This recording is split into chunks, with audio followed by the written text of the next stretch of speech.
കുറഞ്ഞ ചെലവിൽ അത്യാധുനിക ആരോഗ്യ പരിരക്ഷ. MCS hospital, Muvattupuzha.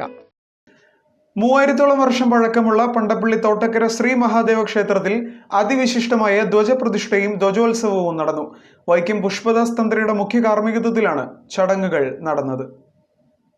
3000-ഓളം വർഷം പഴക്കമുള്ളതും ശ്രീകോവിലിനോട് ചേർന്ന് മുഖമണ്ഡപവുമുള്ള കേരളത്തിലെ ചുരുക്കം ക്ഷേത്രങ്ങളിലൊന്നാണ് പണ്ടപ്പള്ളി തോട്ടക്കര ശ്രീ മഹാദേവ ക്ഷേത്രം. ഒരു ക്ഷേത്രത്തിലെ ഏറ്റവും പ്രാധാന്യമർഹിക്കുന്ന ഒന്നാണ് ധ്വജപ്രതിഷ്ഠയും ദ്രവ്യകലശവും ധ്വജോത്സവവും.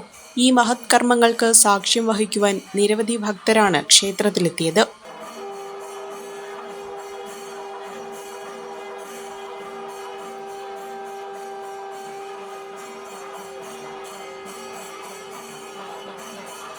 ക്ഷേത്രം തന്ത്രി വൈക്കം പുഷ്പദാസ് തന്ത്രിയുടെ മുഖ്യ കാർമ്മികത്വത്തിലും ക്ഷേത്രം മേൽശാന്തി പ്രകാശൻ ശാന്തിയുടെയും രാജീവ് ശാന്തിയുടെയും സഹകാർമ്മികത്വത്തിലുമാണ് ചടങ്ങുകൾ നടന്നത്.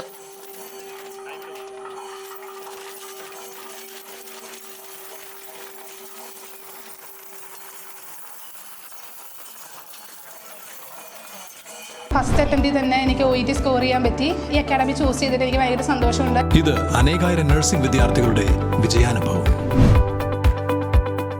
For admissions call 7594054282.